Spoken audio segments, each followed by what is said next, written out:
CJ here live at DC. Wow, DC Black Film Festival. Yes, and I am here with.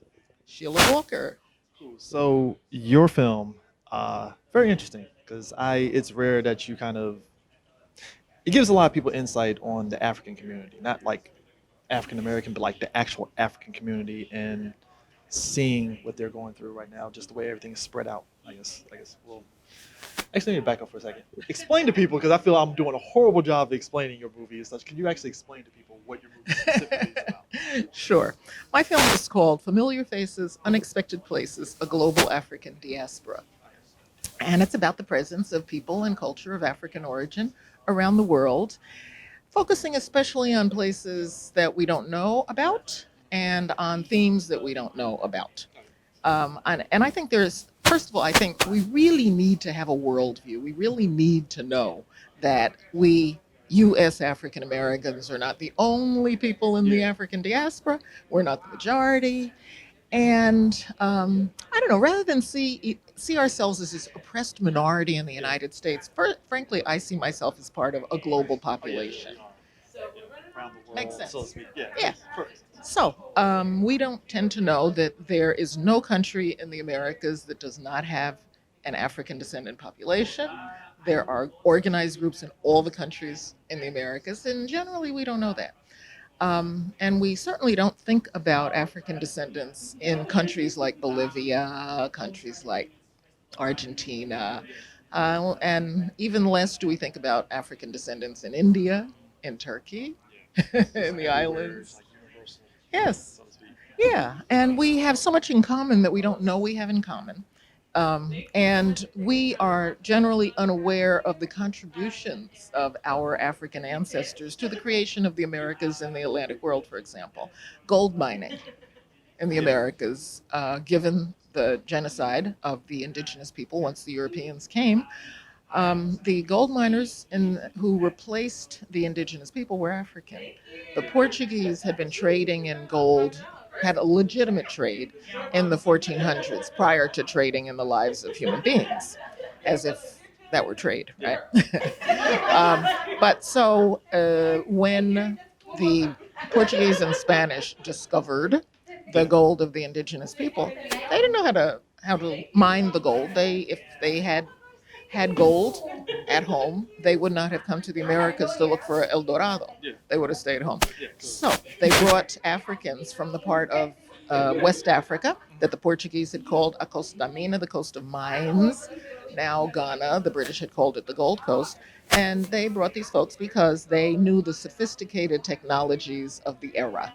We're not taught that. We're taught that Africans were brought just to do dumb labor. Slave labor. Right, right. That doesn't make any sense.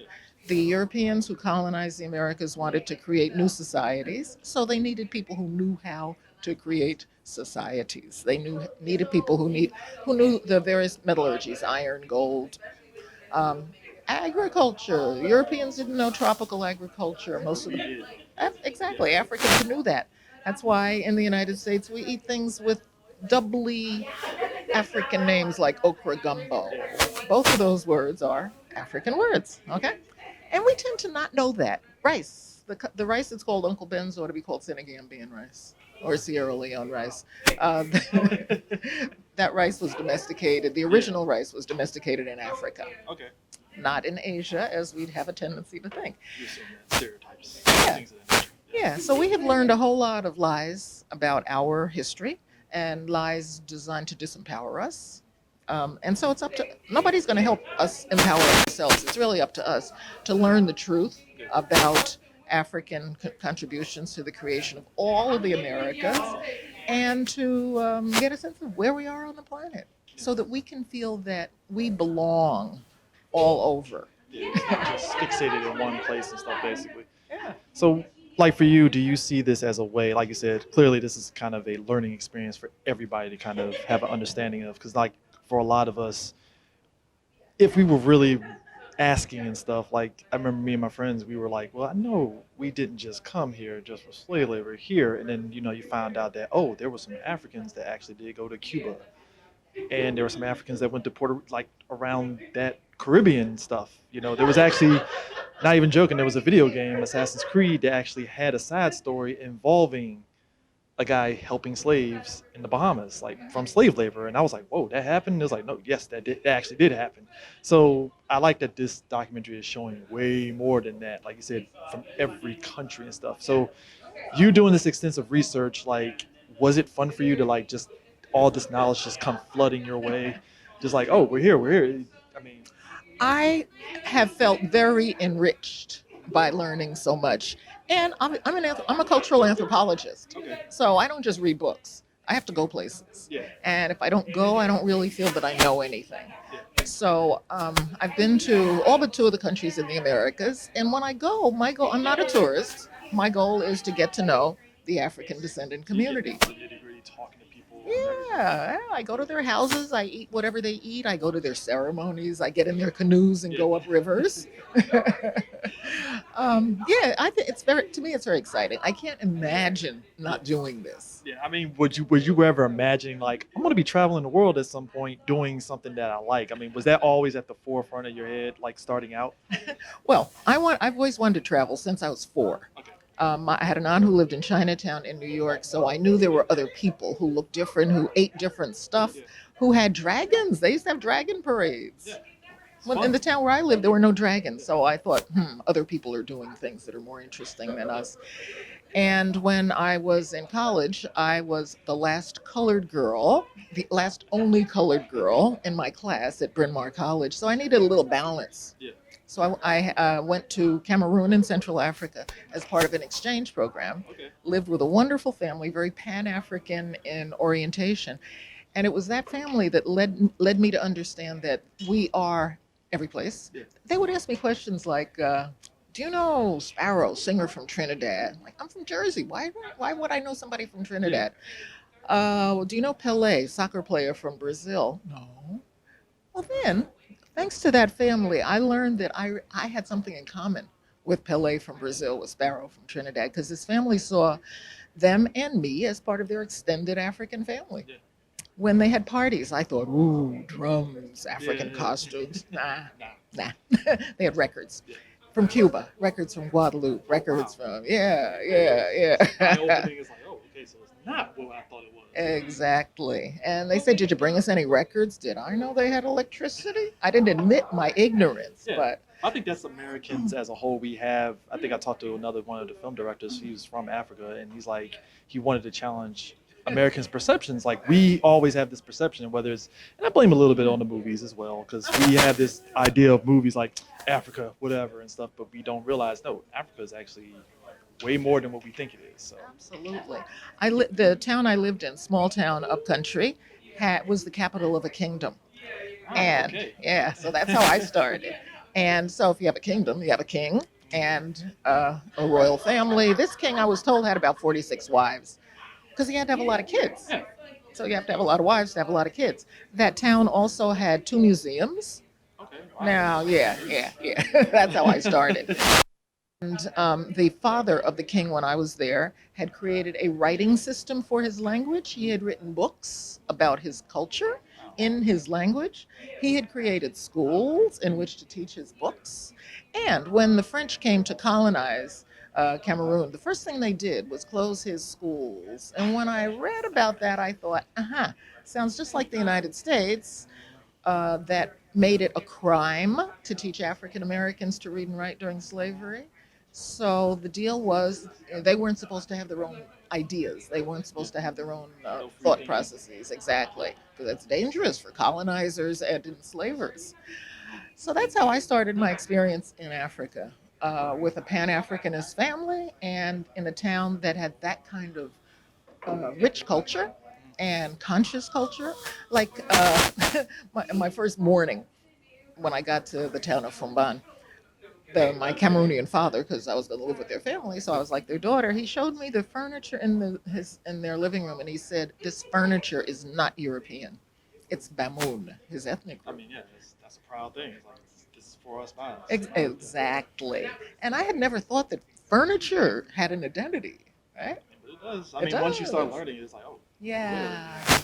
So now when people walk into my apartment, They say, oh, you've been a lot of places. It really Yeah. is. One person said, well, this is a museum of Africa and the diaspora. And someone else said, no, it's a temple.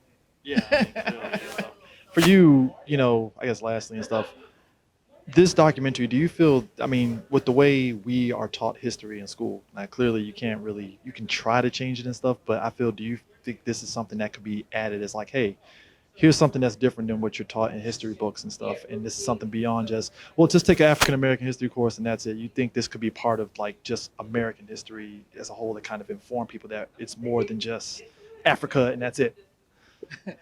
I would love to have it integrated into all the schools because it teaches an accurate, as opposed to inaccurate, story of the Americas, for example. One of the things that we definitely don't learn in school or in the media is the demography of the Americas. Who came to the Americas? Who built the Yeah. Americas? Between 1500 and 1800, of 6.5 million people who came to the Americas from Africa and Europe, 1 million came from Europe. 5.5 million people came from Africa.